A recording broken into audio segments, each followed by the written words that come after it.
إن الصلاة تنهى عن الفحشاء والمنكر ولذكر الله أكبر والله يعلم ما تصنعون.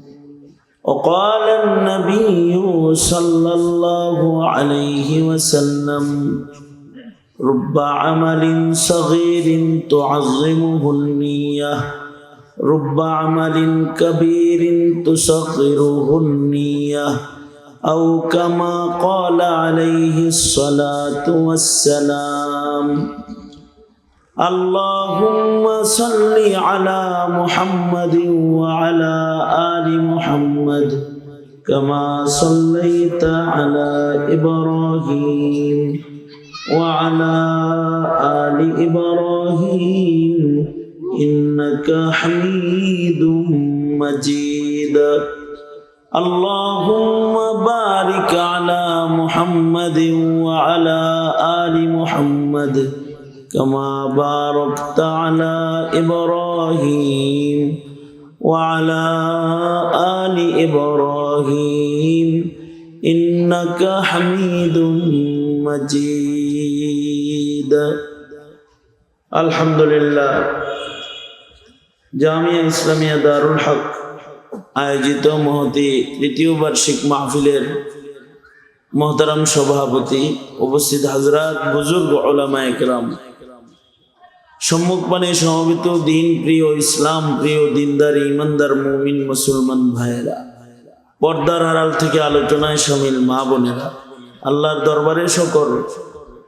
আল্লাহ তাআলা দ্বীনি নসিহতের মজলিসে উলামাদের সোহবতে রাতের একটা বড় অংশ, মধ্যরাত পার হয়ে গেছে, আমাদের আল্লাহ তাআলা বসার এখনো তৌফিক দান করেছেন। কালিমাতুশ শকর, আলহামদুলিল্লাহ। জিন্দেগির বহু রাত অনেকের গুনাহের ভেতরে কেটে যায়, কিন্তু আল্লাহর প্রিয় মানুষ যারা, তাদের রাত তিলাওয়াতুল কোরআনে কেটে যায়, নামাজে কেটে যায়, জিকিরে কেটে যায়। টেলিভিশনের সামনে অনেকের রাত কাটে, নাটক সিনেমা দেখতে দেখতেও অনেকের রাত কাটে। সমাজে এখন গুনাহে দিন আর রাত কাটানোর মুমিনদের সংখ্যা কম না বেশি?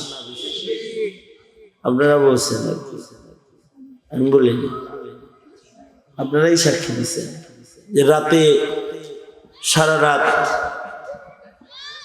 টিভি দেখতে থাকে।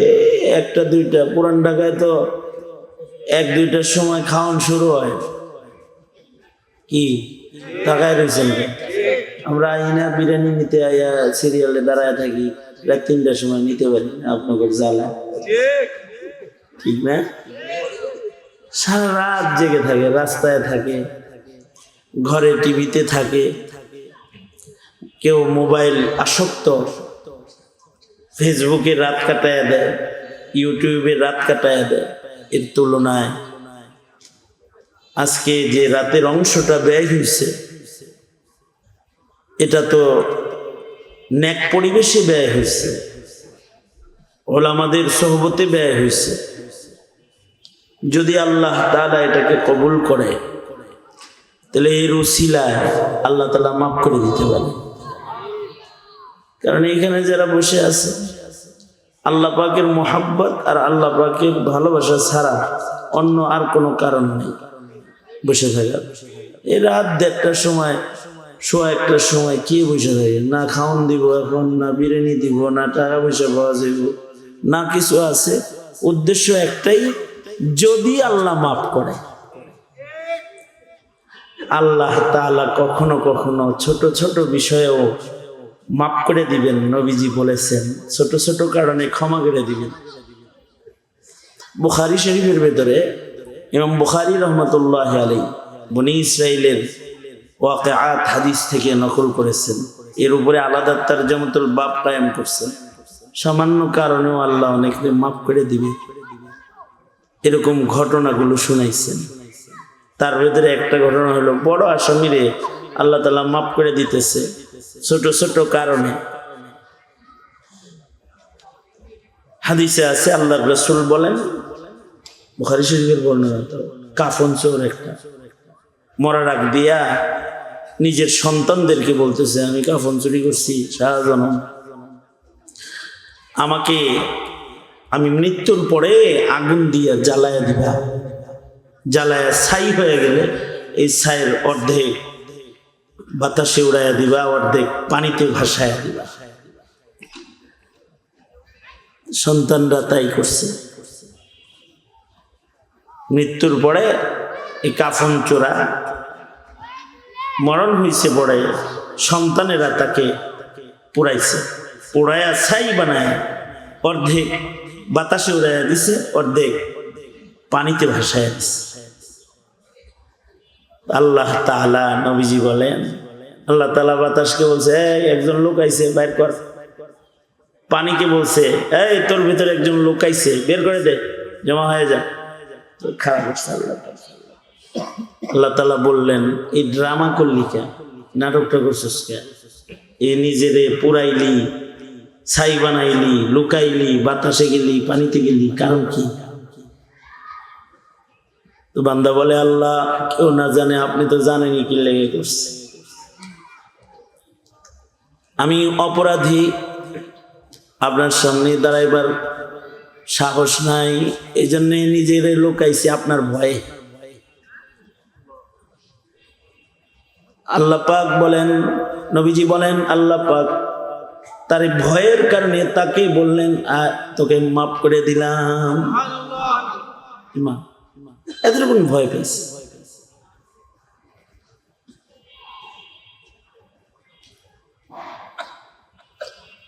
ইবনুল হাজার আসকালানী রহমতুল্লাহ আলাইহি আজব একটা কথা বলছেন এটার ব্যাখ্যায়, সেটা হলো খালি ভয় পায় না,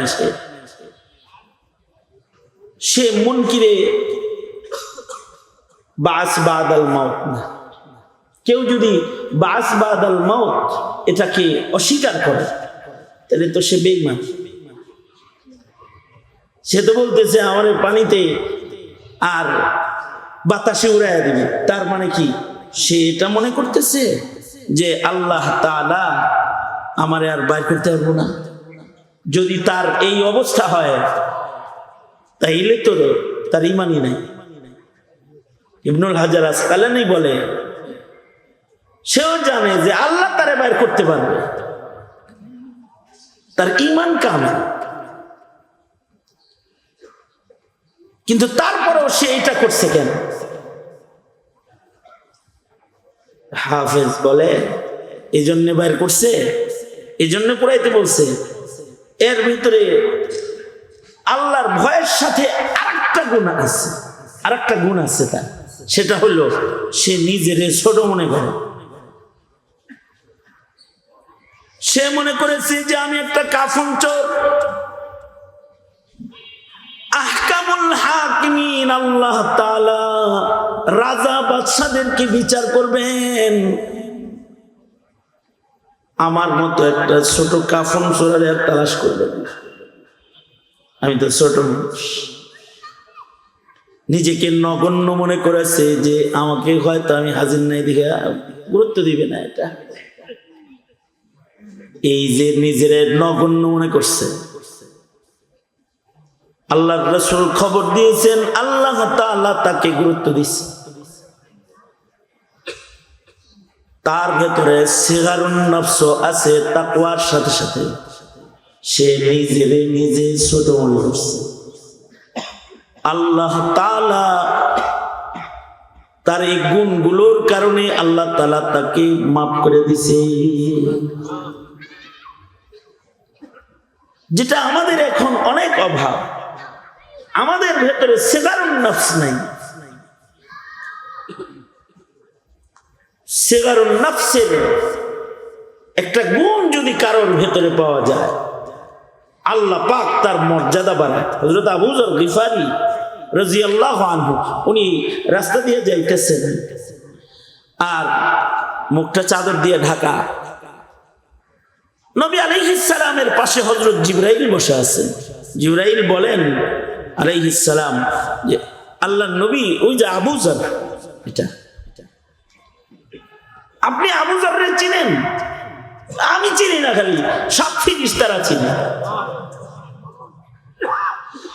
আমার আবু যরকে সব ফিরিস্তারা কেন চেনে?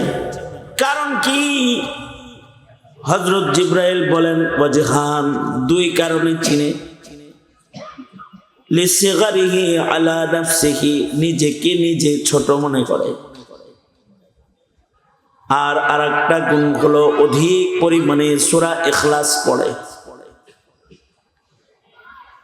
কারণ কোরআনে কারীমের সূরাতুল ইখলাস সূরাটা এত ফজিলতপূর্ণ সূরা, কেউ যদি একবার পড়ে 10 পারা পরিমাণ কোরআন তেলাওয়াতের সওয়াব, যদি 2 বার পড়ে 20 পারা তেলাওয়াতের সওয়াব, যদি 3 বার পড়ে 1 খতম পরিমাণ কোরআন পড়ার সওয়াব, যদি 6 বার পড়ে 2 খতম পরিমাণ কোরআন পড়ার সওয়াব, যদি 9 বার পড়ে 3 খতম পরিমাণ কোরআন পড়ার সওয়াব, যদি এক বসায় কেউ 10 বার সূরাতুল ইখলাসটা পড়ে, আল্লাহ তাআলা তার জন্য জান্নাতের ভেতরে প্রাসাদ নির্মাণ করে।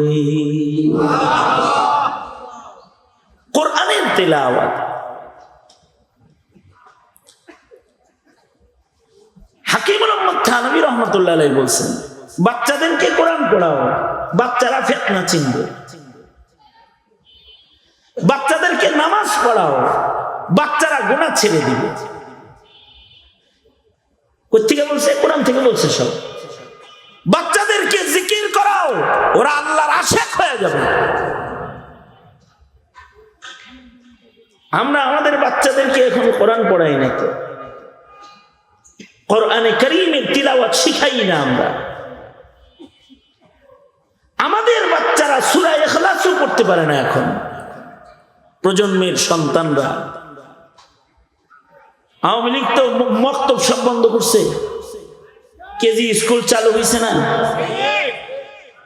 স্কুলে যতটুকুন ঐচ্ছিক বানাইছে ওটাকে, সূরা কালাম যা দু একটা শিখতো স্কুলে ধর্ম বইতে, ওটা ঐচ্ছিক, ওটা পাস ফেল সমস্যা নেই।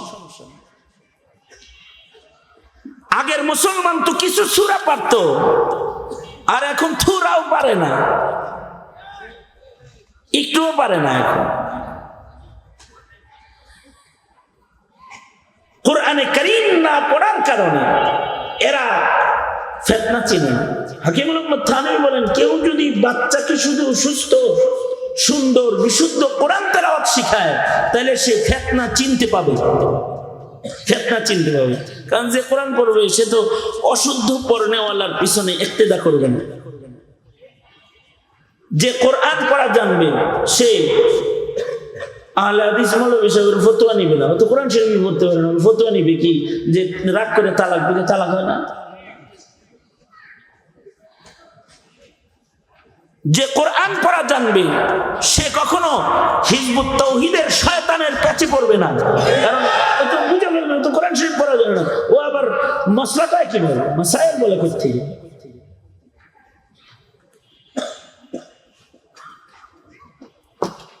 আর যদি কেউ আমাদের আকাবিররা বলেন, কেউ যদি তার সন্তানকে এতটুকুন কোরআনে কারীম পড়ায় যে ছেলেটা কোরআনের আশিক হয়ে গেছে, এবার সে সকালবেলায় সূরা ইয়াসিন পড়ে, সন্ধ্যাবেলায় সূরাতুল ওয়াকিআ পড়ে, রাতে মুলুক পড়ে, মাঝে মাঝে কোরআন পড়ে, এমনকি শুক্রবার এলে সে সূরা কাহাফ তিলাওয়াত করে। যদি এতটুকুন কোরআন পড়নেওয়ালা কোনো কালেমাওয়ালা হয়, সে শুধু ছোটখাটো ফিতনা নয়, তাকে আল্লাহ তাআলা দাজ্জালের ফিতনা থেকেও হেফাজত করবে। যারা সূরাতুল কাহফের তিলাওয়াতকারী এরা দাজ্জালের ফিতনায়ও পড়বে না, তাফসীর বুঝতেও না, তিলাওয়াত করলে দাজ্জালের ফিতনায় পড়বে না। হাদিসে আছে, আল্লাহর রাসূল বলেছেন, যারা নিয়মিত সূরা কাহফ পড়বে ইয়াউমুল জুমআতে দাজ্জালের ফিতনা তারা চিনে ফেলবে।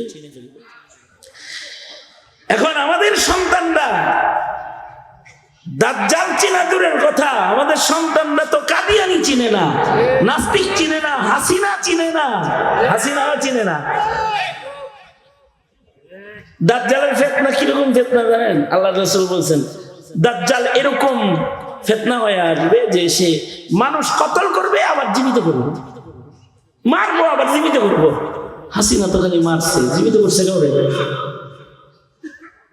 কিন্তু দাজ্জাল কতল করবে আবার জীবিত করবে। এক হাতে জান্নাত আর এক হাতে দোজখ, এক হাতে পানি আর এক হাতে আগুন। পানি পান করবে তার কাছ থেকে, দোজখে পড়ে যাবে, তার আগুনে পড়ে যাবে, জান্নাতে চলে যাবে। মা বাপ দেখাবে, মৃত মা বাপের জিয়ারত করাবে। কঠিন ফিতনা। এসে বলবে এই তোর মা মারা গেছে কবে রে? 10 বছর আগে। দেখতে মনে চায়? কার মা বাপ দেখতে মনে না চায়? দাজ্জালের অনুগত ইবলিস শয়তানের বিরাট একটা কাফেলা হবে। শয়তানের অনুগত শয়তান থাকে না, মোদির অনুগত হাসিনা থাকে না, এরকম থাকে না? অনুগত থাকে তো। দাজ্জালের অনুগত কিছু ইবলিস শয়তান থাকে, যাদেরকে দাজ্জাল বলবে ওর মা বাবার আকৃতি ধরে সামনে দাঁড়ায়। তো মৃত মা বাবার আকৃতি ধরে সন্তানের সামনে দাজ্জাল দাঁড়াবে। যার কাছে ইলম নাই, যার কোরআন পড়ার জ্ঞান নাই, যার সোহবত নাই, বাতিল চিনার যোগ্যতা যার নাই, দুর্বল ইমানদারেরা এগুলো দেখে ইমান হারায় ফেলবে।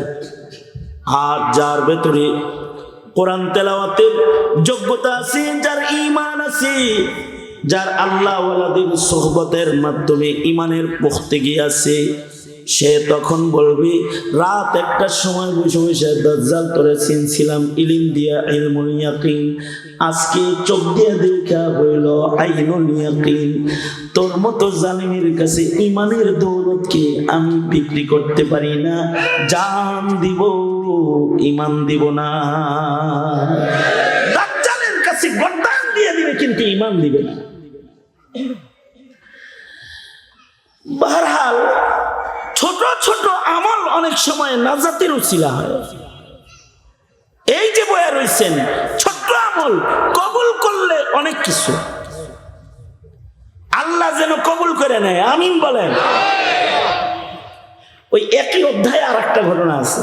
এক দোকানদার রে আল্লাহ তাআলা মাফ করে দিয়েছে। দোকানদাররা ফালতু ছিল, জালিম ছিল, ব্যবসায়ী। কেন মাফ করছে?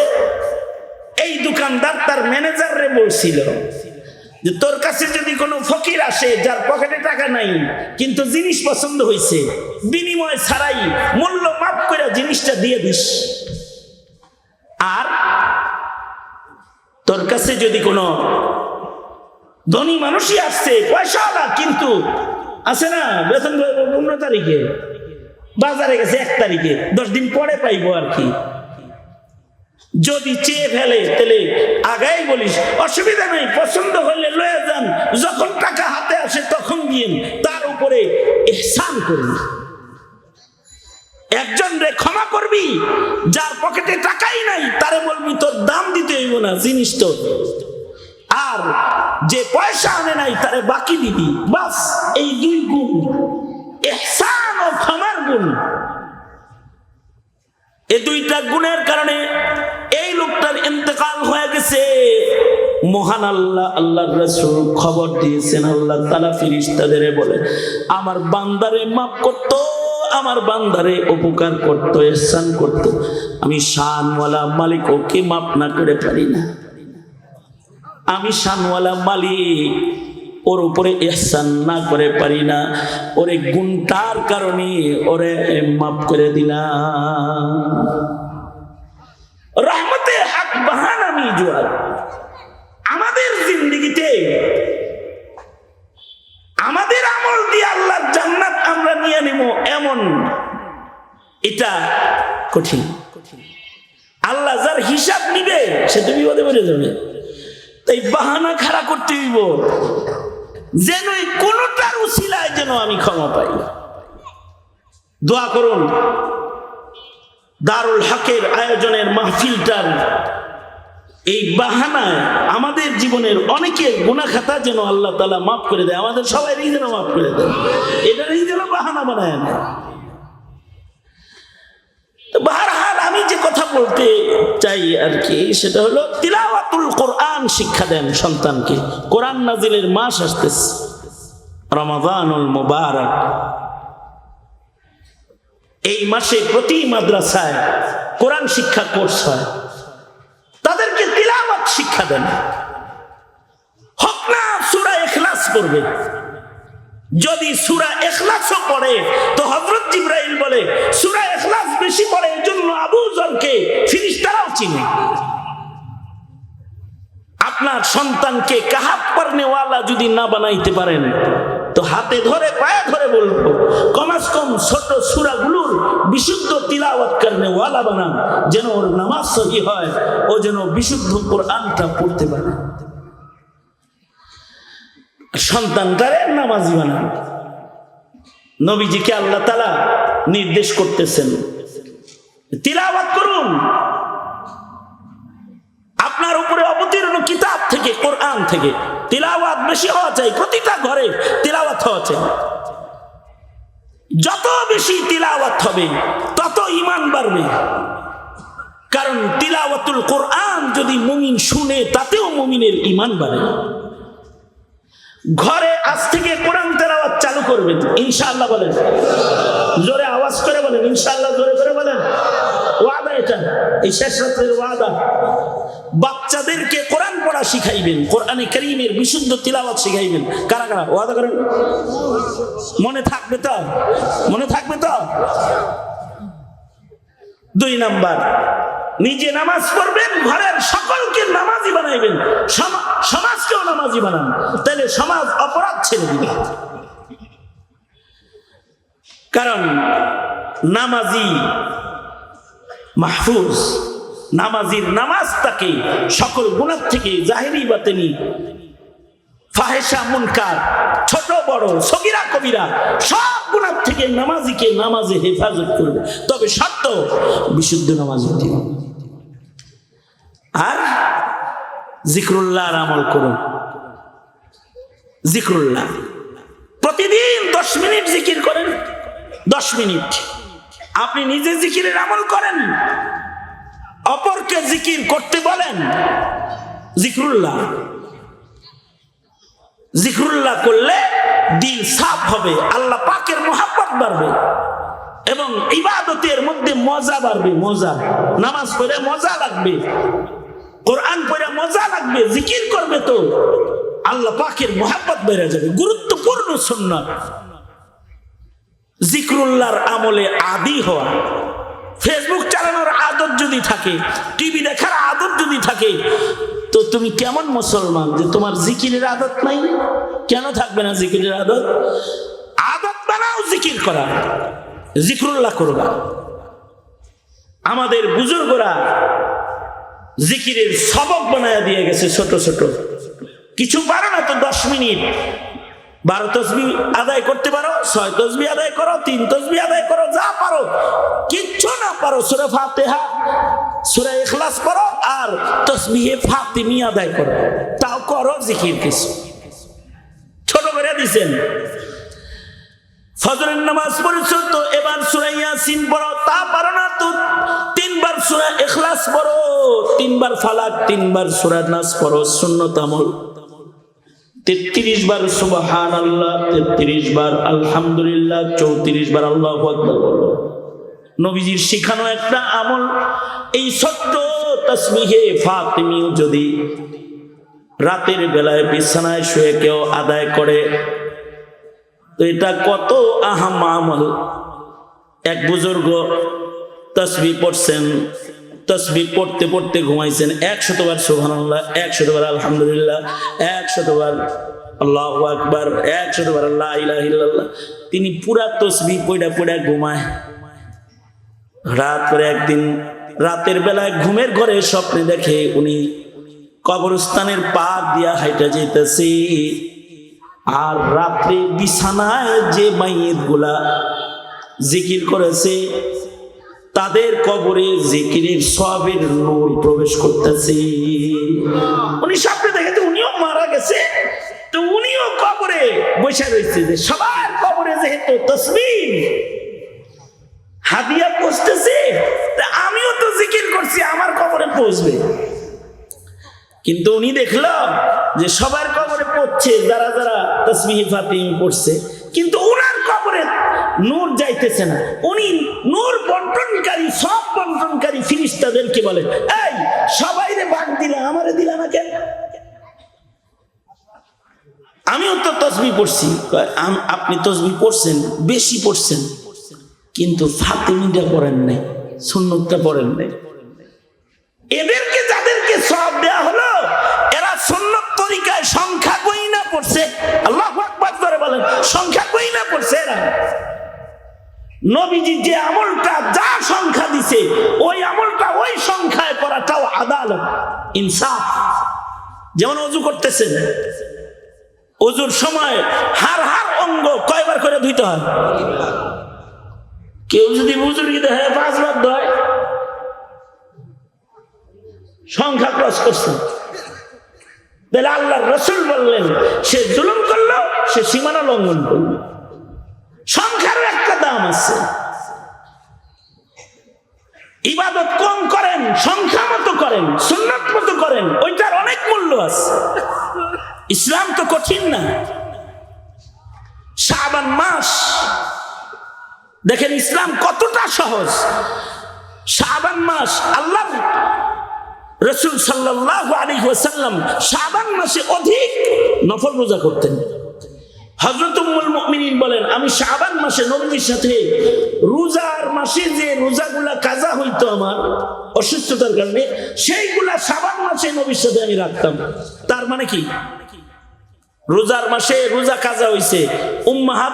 উম্মুল মুমিনিন হযরত আয়েশা সিদ্দিকা রাদিয়াল্লাহু আনহা ওই রোজাগুলো নবীর সাথে আদায় করতেছে 10 মাস পরে। আচ্ছা, 10 মাস পর্যন্ত যদি হায়াত না পাইলো, যদি মরে যেত আগে। তার মানে হলো ইসলাম সহজ। আরাক রমজান আসার আগ পর্যন্ত মহিলারে 11 মাস কাজা রোজা করার উক্ত দিয়ে দিছে। তো রোজার মাসে কাজা হইছে, রোজা সবারই আদায় করতে হইব, জরুরি না। কাজা রোজা পরে করো না। অনেকে মাসালাও দেয়, হুজুর আমি কি শাওয়ালের রোজা আগে করুন না কাজা রোজা আগে করুন?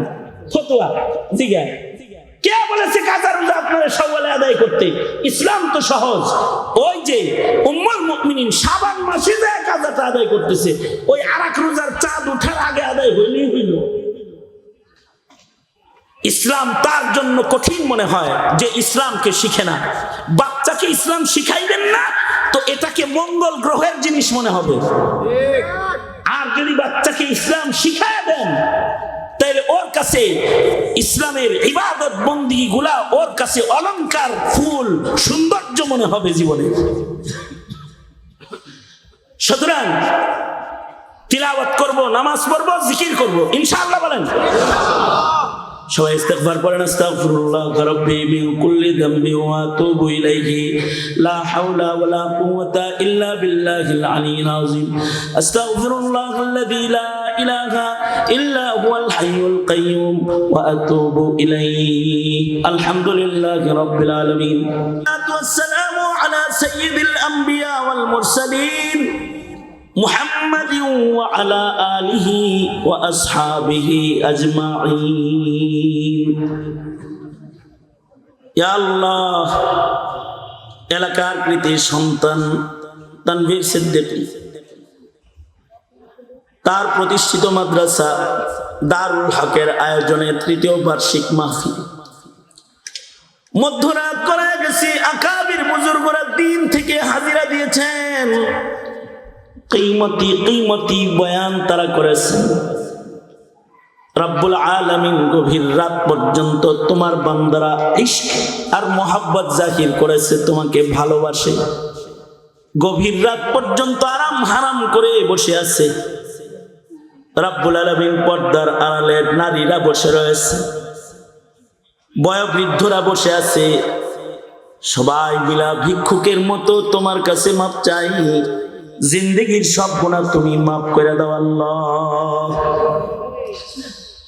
ইয়া আল্লাহ, আমার বহু বন্ধু বান্ধব একসাথে হামসাবক হাম আসার ওলামা হযরতরা বসে রয়েছেন, তাদের জিন্দেগিতে বরকত দাও।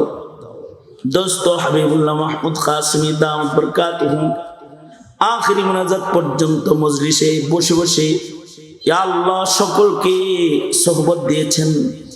আর উলামা হযরতরা এখানে আগমন করেছেন। ইয়া আল্লাহ বাবরকত এই মাহফিল, রব্বুল ইজ্জত এই মাহফিল উসিলায় আমাদের পেছনের জীবনের গুনাহ তুমি মাফ করে দাও আল্লাহ। এই এলাকার সকল মুর্দিগানকে মাফ করে দাও, সকল অসুস্থ রোগীদের সুস্থ করে দাও, সকল অভাবীর অভাব দূর করে দাও, সকল ঋণগ্রস্তকে ঋণ মুক্ত করে দাও। ইয়া আল্লাহ পুরাদের আবু বকর সিদ্দিকের মতো বানায় দাও। ইয়া আল্লাহ যুবকদেরকে খালিদ বিন ওয়ালিদ বানায় দাও। পর্দার আড়ালের মা বোনদেরকে হযরত ফাতেমার মতো বানায় দাও। আবেদা জাহেদা কানেতা আতিকা বানায় দাও। ইয়া আল্লাহ মুমিনা আশিকা বানাও। তোমার জন্য কুরবান জিন্দেগি করার তৌফিক দাও, ইবাদতের লজ্জত দাও। ইয়া আল্লাহ পর্দা পশিদা আব্রু ইজ্জতের জিন্দেগি তাদের তুমি দান করো। যাদের আব্বা আম্মা অন্ধকার কবরের বাসিন্দা, তাদের বাবা মার কবর জান্নাতের বাগান বানায় দাও। যাদের আব্বা আম্মা আছে হায়াত বাড়ায় দাও, বেশি বেশি করে খিদমত করতে পারে তৌফিক দাও রব্বুল আলামিন। ইয়া আল্লাহ জানি না কখন মৃত্যুর পরওয়ানা জারি হয়ে যায়। আল্লাহ মৃত্যুর আগে কামেল মুমিন বানায়। ইয়া আল্লাহ কোনো না কোনো বাহানায় আমাদের মাফ করে দিও আল্লাহ। হিসাব নিও না, হিসাব দেওয়ার যোগ্যতা আমাদের নেই। রব্বুল আলামিন আমাদের আলো ইয়ানকে কবুল করে নাও। আওলাদ ফরজন্দদেরকে নেককার পরহেজগার বানায় দাও। রব্বুল আলামিন এই দেশে জাতির জন্য কল্যাণের ফয়সালা করো। ইয়া আল্লাহ আমাদের সালাম পেয়ারা নবীর রওজায় আথারে পৌঁছে দাও। বারবার বাইতুল্লাহ রওজার জিয়ারত আমাদেরকে নসিব করে দাও। আল্লাহুম্মা আফিনা ফি কুদরতিক